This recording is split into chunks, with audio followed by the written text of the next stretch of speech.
Thank you. Who gets credit for this, Mr. President, you or Trump? Is that a joke? Oh, thank you. Before I begin, let me speak to important news from earlier today. After 8 months of nonstop negotiation, by my administration, a ceasefire and a hostage deal has been reached by Israel and Hamas, the elements of which I laid out in great detail in May of this year. This plan was developed and negotiated by my team and will be largely implemented by the incoming administration.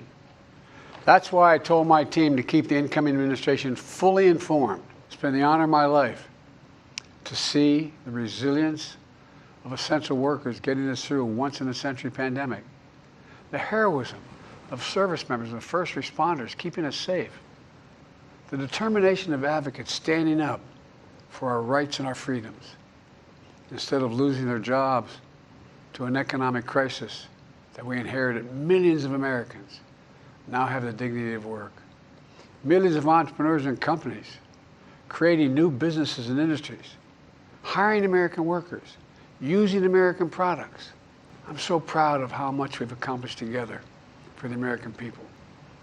And I wish the incoming administration success because I want America to succeed. That's why I've upheld my duty to ensure a peaceful and orderly transition of power, to ensure we lead by the power of our example. I have no doubt that America is in a position to continue to succeed.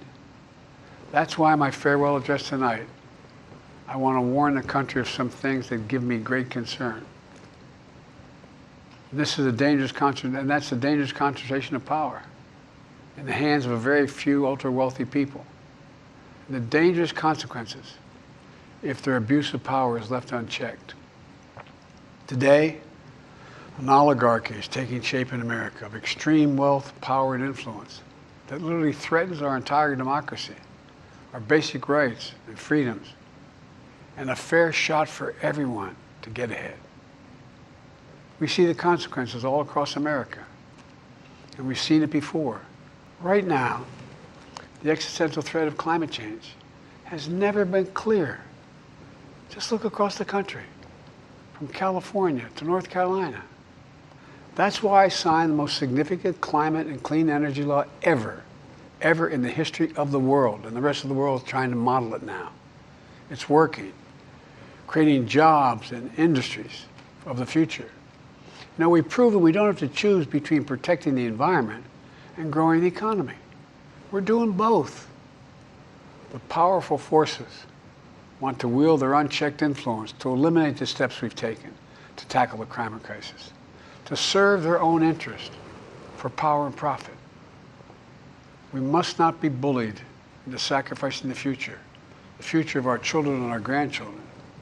We must keep pushing forward and push faster. There's no time to waste.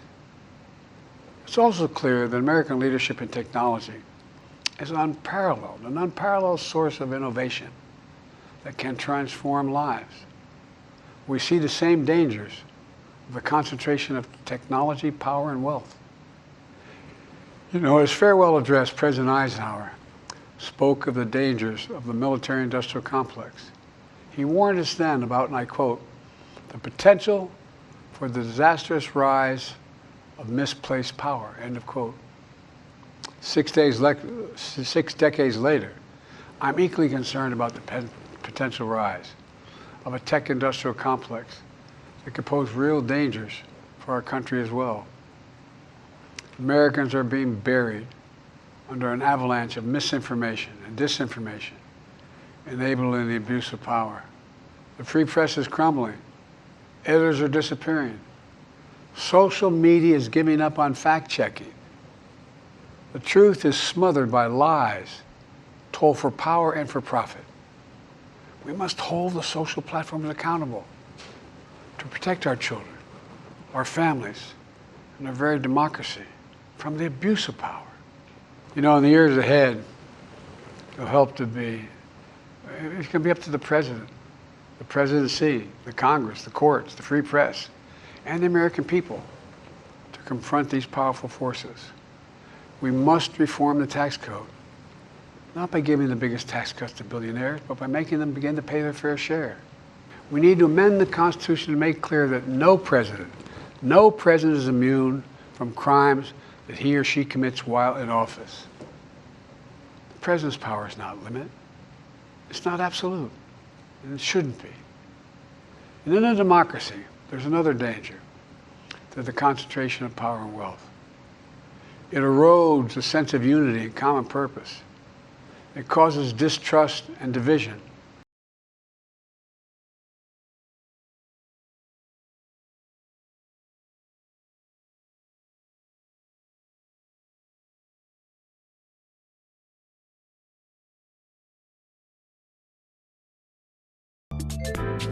偷告诉大家，我最近发现了新法宝 Royal Face 逆时奇迹系列，它有活肤露、全效精华，还有精华霜。尤其我皮肤比较偏干，所以我非常的注重保湿。保湿做得好，肌肤自然烹饪。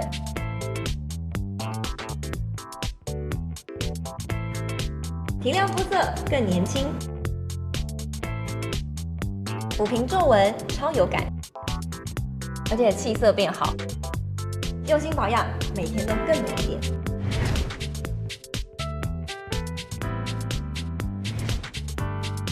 美吧。